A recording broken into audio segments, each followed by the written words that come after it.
Well, let me. Is it Griscom Yeah, economic? is it a throwback to it? We're doing a throwback jam.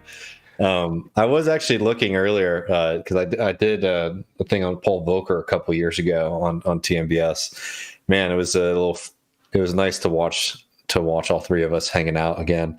I haven't watched many of those videos these days, but yeah, I mean, I guess we got to talk about inflation, man, and it's tough because there's a lot to get into, and this is not going to be the big segment that sort of like debunks like top 5 GOP claims of inflation. This is a talk to help us as members of the working class, people who are trying to get involved in politics, make people's lives better, understand how inflation is used to try to avoid political conversations, and also how it's sort of abstracted to a way that makes it seem like it's just like a mechanical process and not the result of people's actual concrete decisions.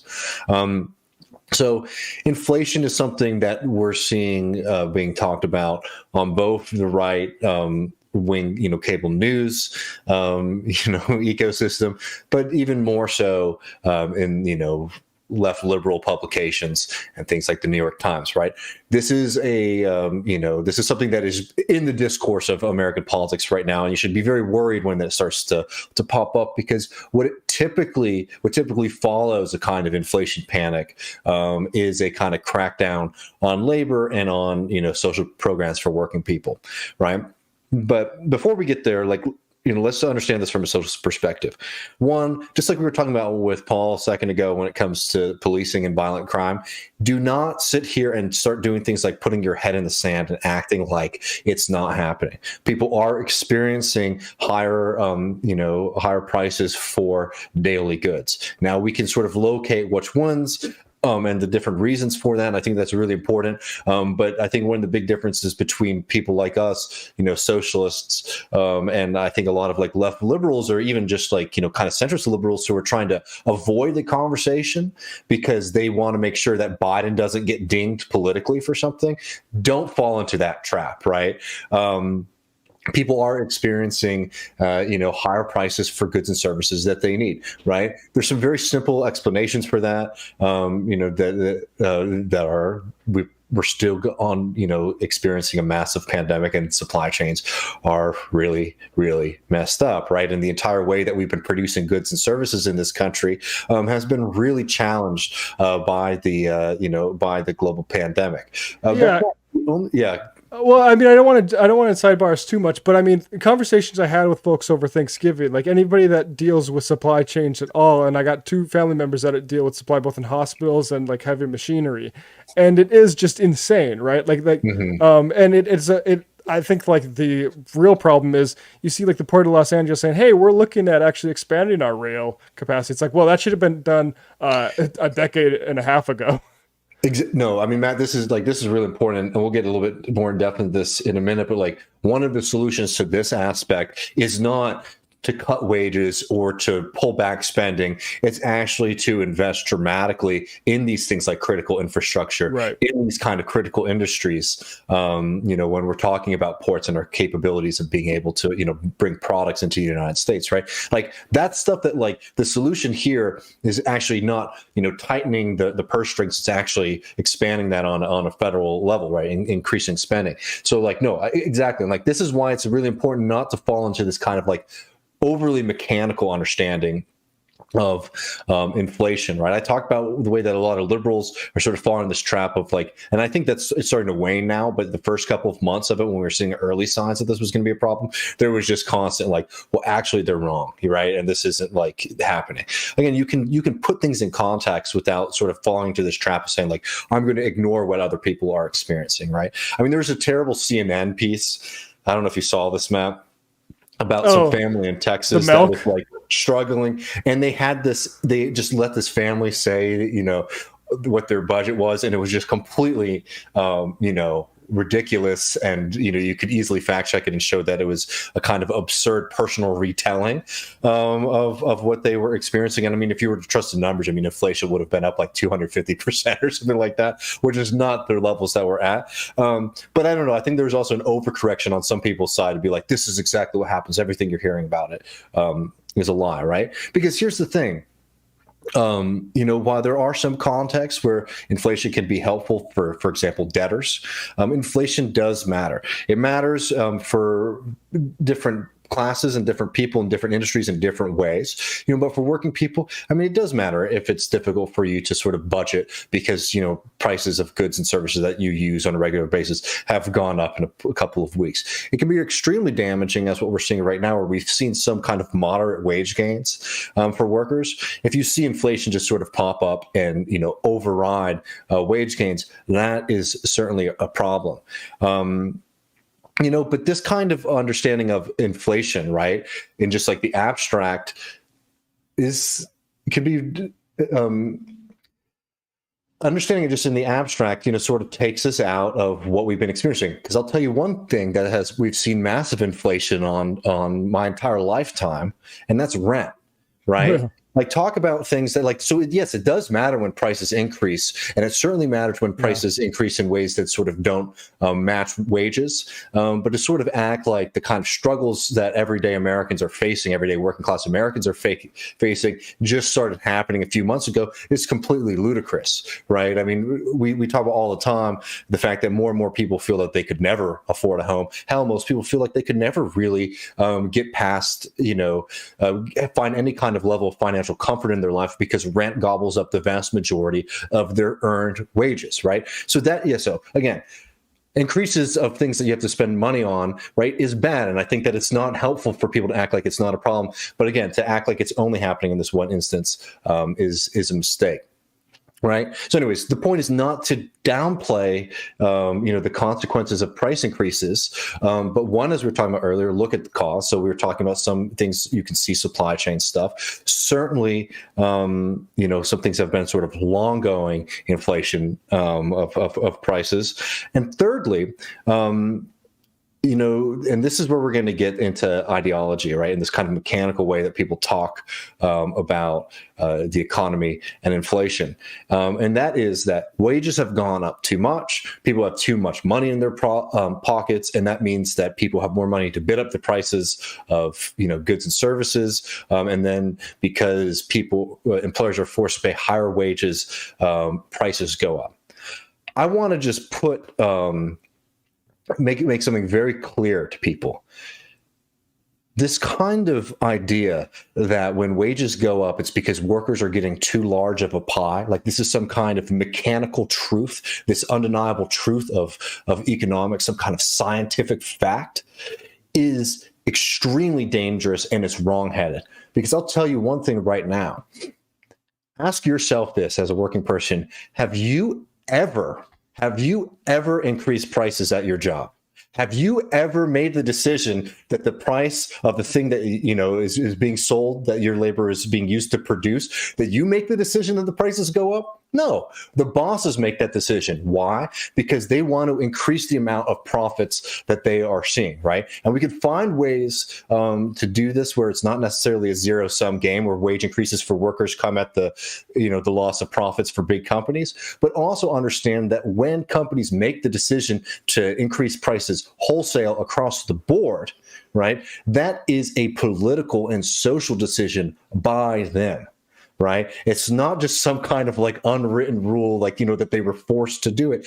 They decided that they didn't want to see the profit margins that they enjoy, the money that goes into their pocket at the end of the day, decrease, and they increase prices. So again, this is really important as we go on a little bit further and understanding why this inflation question is so critical for building kind of working class politics in this country, because years and years, decades and decades, have been invested in this kind of political project to sort of convince the American population that higher wages necessarily means higher rates of inflation and instability in the system. When the fact is that bosses are making their own kind of decisions, owners, the people who own capital in this system, make decisions that harm the rest of society. And if we're not able to sort of point at that and to find solutions around that, then we're going to get what we always get, which is breaking of labor, cuts to social programs, and more austerity. This comes out of like the extreme free market propaganda that is taught across the United States. And again, this is like, if you've taken Econ 101 class, so like you were told this and you were tested on this, and like your ability to pass the course was reliant on your ability to recite this kind of truism, right? That higher wages for workers mean higher prices for goods and services. Again, that is a tactical and political decision by the bosses and the people who own. Beyond that, there's this kind of argument, and this goes into the austerity thing on the federal budget more than anything, that too much money in the economy means that this kind of blind machine is just forced to raise prices in mass. And that again is not necessarily true if we are investing in kind of productive goods and in productive areas of the economy. But if you want to look at things that have massive, if you want to look at things that create mass amounts of inflation, it's the explosion in financialization in the American economy. People might have seen this recently, and I need to remember the damn company's name, but there's now one of these finance apps to help you buy a pizza, right? Like a $24 purchase to spread out your payment model. Your payments for that. And that goes along with, organizations like Klarna or Affirm, right? So much of like innovation and capital over the past, post economic recession has been in ways to sort of plug in more and more people into the financial economy. And the reason for that is because financial capital has become the dominant form of capital in the United States. And that came after the big initial freak out over inflation with Paul Volcker in the 70s, right? But when financial capital starts to become dominant, then you start to see that the only way for capitalists to really get ahead is to find ways to sort of extract value from already ongoing economic activity. And what really makes that easy is extremely low interest rates. And this is not an argument that we need to be rapidly increasing interest rates, but just understanding that the system of cheap money that we have right now that works for a small group of people creates conditions where capital is just sort of trying to flow and attach itself to already existing economic, transactions, right? So it's already happening, like people buying food, ordering food, some guy trying to find a way, like, how can I make money off of something, providing frankly nothing for that process, except for the fact that some people, because their wages are so low, are sort of left out of this. You should see something like that as something that certainly plays a role in inflating prices for everyone. I don't want to go too far, Matt. So if you have anything you want to add, let me know, because I wanted to go back to Volcker and sort of talk about what happened the last time there was a big panic, because I think it should be this is something people should be worried about, understand that history. But yeah, I think this will kind of lead into that, like the point you made about the message you're hearing a lot from corporate media is that there's too much money was sloshing around. Mm-hmm. We shouldn't have given out the paychecks.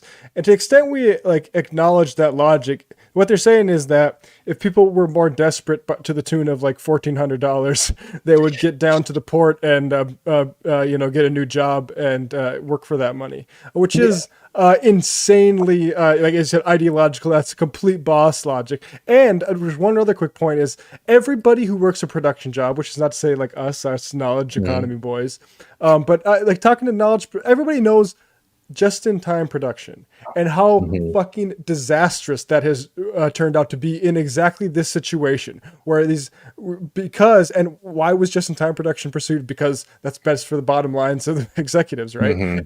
But that means you're not having extra supply at any of the warehouses. You don't have any sort of redundancy, because that redundancy costs money, and now we're fucked because of that. And so like to rebound this to, as Dave's gonna say, to say we need to discipline labor more is really given the capitalists, they're licking both ends of the ice cream cone there. No, I mean, I think so. And like, we actually have this Tulsi clip before we go to the kind of history. But I think this kind of understanding is really important, because I don't know, like, it's disgusting to watch a Manchin sort of talk, dollars and cents, tighten your belt when times are hard, kind of mentality when this guy's an asshole millionaire, right? But they're able to get away with this because there has been so much work in this country to make things that are decisions by a certain group of people, a certain class of people, seem as if they are just sort of like, the reactions of an unfeeling, unthinking being that is the market. One thing that, and this has not always been the case, like, I note this all the time. I think it's really critical for people to remember that workers do not make the decision to increase prices at their workplace. That is a decision by management and bosses. Really great, and this used to be a labor issue.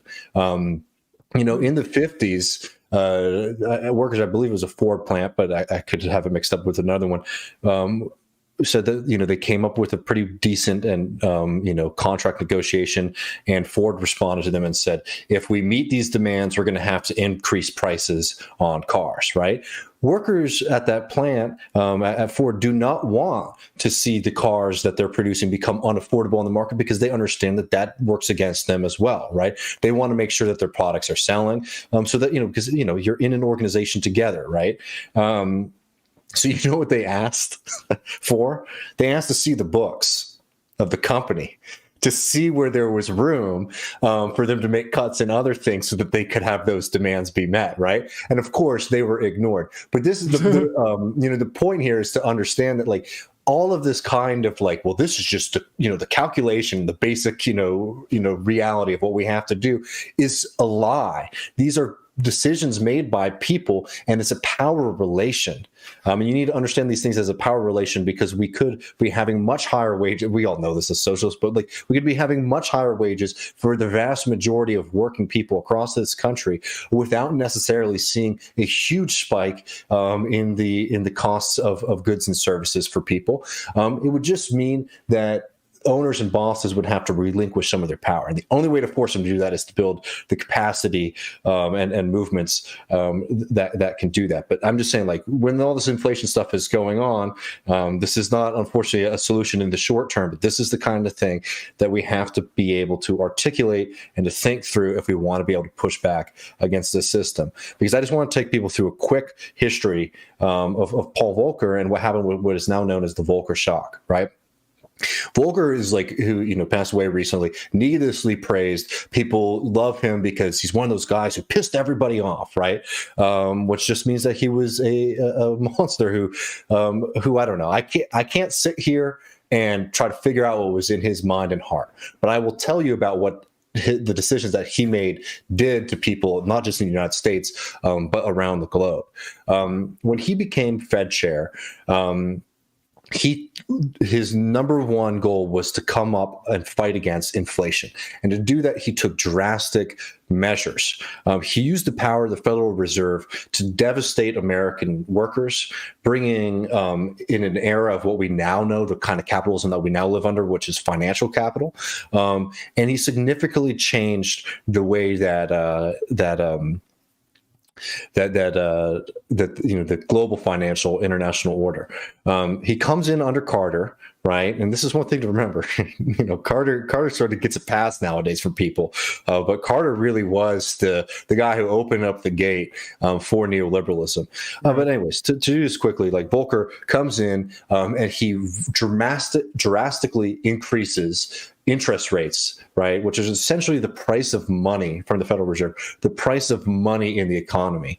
So all of the kind of loans that you take out, all of the interest that you pay, it's not directly like set to that, but it's set like downstream to it, right? Because that is the amount of interest that banks have to pay to the Federal Reserve to borrow money, right? So that all gets sort of kicked down to everybody else. So when you highly increase the Federal Reserve rates, that means that everybody is going to be paying much higher interest rates on all kinds of financial products, loans, et cetera, that we use. So he drastically increases it to this rate. And what that meant is that you see a dramatic contraction in the economy. I mean, you have to understand, I know for people who aren't necessarily making these kind of decisions for businesses, understand the role that finance plays in just almost any kind of company. If you need to buy something at the beginning of a season, right? Like, let's say, I don't know, you rent boats out at the lake, right? And at the beginning of the season, you need to buy 15 boats.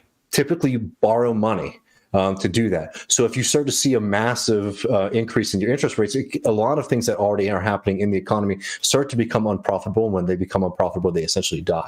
So what happens with that is you see mass unemployment, you see people getting fired from their jobs, you see all this economic activity sort of grind to a halt.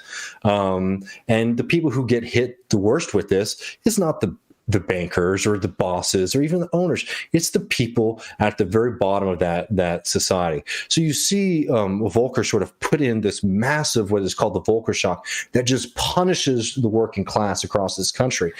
People, use this as an example to say, like, well, this is why Carter loses and Reagan comes into power. And I don't know, getting into that is neither here nor there. But of course, people rightfully are going to react against the system and a government that they saw their life dramatically, decline under. So that's what happens with, the domestic economy. And it really affects not only working people, but it also privileges a certain kind of capitalists over another. Which ones? Financial capitalists. Because the people who now get paid interest from everybody else now are making more money than they were in the past. Industrial capitalists, the people who actually, invest in capital to produce things, they saw it much harder to operate. And all of the kind of stuff, when we talk about the great decline of American capitalism, industrial capitalism, Rust Belt towns, this is the process that kicks that off. It's not the only cause, but it was a major part of this, right? I don't have time to go through the entire history, but it also has a huge effect on the global South, because so many countries and in organizations in that part of the world, depend on American finance to operate, not just businesses but governments. You saw all these countries facing massive debt crisis to try to service American debt, and it basically created an international financial crisis that brought so many of these developing countries at a critical point in their development, basically begging for American aid to basically pay back all the different financiers. And what ends up coming out of this domestically in the United States is the rise of financial capital, and not just American financial capital, but a kind of international financial capital that becomes based in the United States. We moved past the system where the gold dollar was the basis of the economy, and then it becomes fiat, right? Just was coming out of the United States, full faith and credit of the United States government. And that creates a kind of problem for America, as its currency is being utilized around the globe to sort of be, the medium of account between different, international organizations. How can you continue to have a system that has some stability in the monetary system while moving away from a gold standard, trying to service all of these other countries' needs and responsibilities? Well, it's to create what is Yanis Varoufakis calls a debt recycling machine. And by basically convincing the global capitalist class to bring their money to Wall Street and to take advantage of those early high interest rates, you start to get an influx of money into the United States in this time, not money that's really trickling down to everybody else. But basically, if you are a wealthy person around the globe, you want your money to be held in American banks, you want it to be held in American assets. So it doesn't matter where you make your money from. It doesn't even have to be financial capital. That money is going to find its way into the American financial system, right? This creates a whole shift in not just American, but global capitalism. It is a moment where like industrial capitalists sort of get pushed back into second, playing second fiddle. Not that they're, small player anymore, but like, they basically lose out to a dominant financial capitalist class. And all of this was done in the service of breaking labor domestically in the United States, breaking a growing working class movement in the U.S., and imposing an austerity neoliberal mindset on not just the American government, but governments around the globe, right? This is a really important moment in American capitalism. And so when we see inflation fears being brought up again, we should be very worried. I'll tell you right now, I don't see a future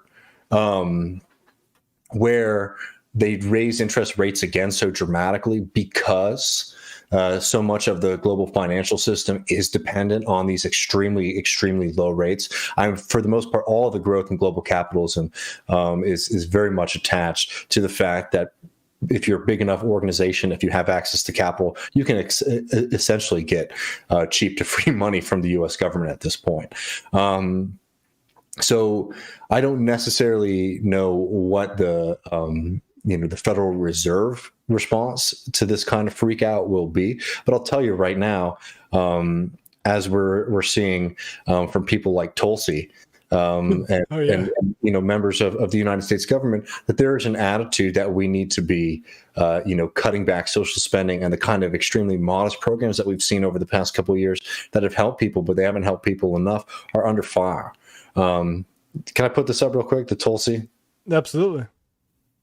This is Tulsi, and there's better clips of her talking specifically about inflation, but this is Tulsi in her post kind of politics role on Fox News, telling them exactly what they want to hear. Here's the reality with the bill that they're continuing I don't know why her to head's push so forward big, is that our government is too powerful and too big even as it is, and this bill is only going to make matters worse.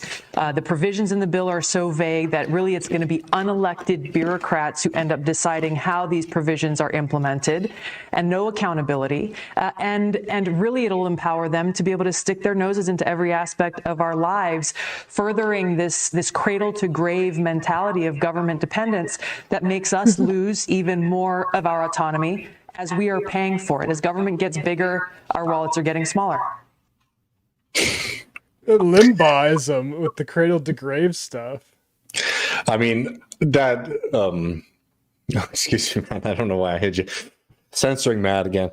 Don't you say anything bad about Rush. Great American. But no, I mean, the fact is that the inflation talk that we're seeing right now is being used as a way to sort of avoid politics. Because I'll tell you what, this would not be extremely popular right now, saying we don't want to do social programs in this country because we want to make sure that labor is as subservient and as weak as possible. Right? That's not a winning message. But some of that inflation, which people remember, and they've now been taught a kind of reflexive logic about it. Because look, I just told you all this stuff about Volcker and what this moment in American history meant. But a lot of people who lived through it will say something along the lines of, it was bad, but it was what needed to be done. Okay, yeah, I was going to say, like, if Yanis Varoufakis was sort of Freaky Friday into Jimmy Carter's shoes and Richard Nixon's shoes, what is there like a consensus response of what should have been done at that moment or could have been done?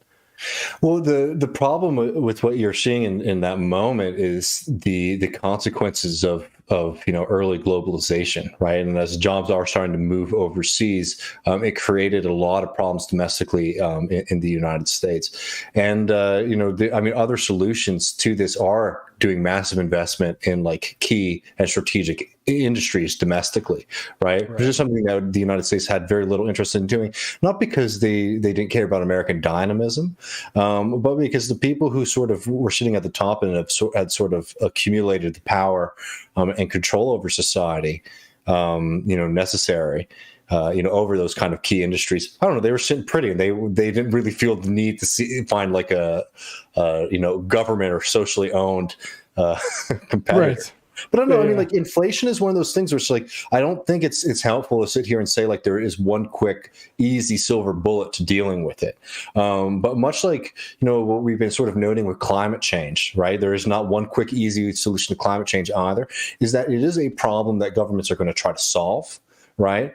But I'll tell you, and in the case of inflation, the way this government will deal with it is by immiserating working people. In the same way that dealing with climate change, you're going to see that kind of responsibility fall on the backs of American workers and American people, right? Like, this is the kind of thing is that, like, dealing with these, these problems is extremely complex. But if there's an easy way out that means sort of immiserating working people across the board, like, they will follow that path. Right. And that's why people should be worried. Like, I don't sit here right now and say I have a prediction of how this inflation thing is necessarily going to be mediated. I think in the short term, there's going to be pushback against social spending bills for sure.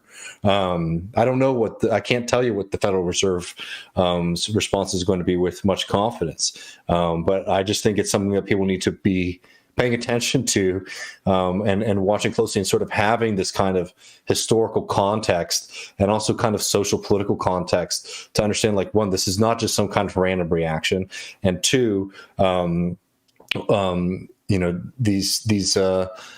these systems don't necessarily have to fall on the back. Like, the punishment of this does not necessarily have to fall on the back of working people. And the fact that we saw some minor increases in wages for working people does not necessarily mean that, like, the next result is mass unemployment and mass uninflation, right?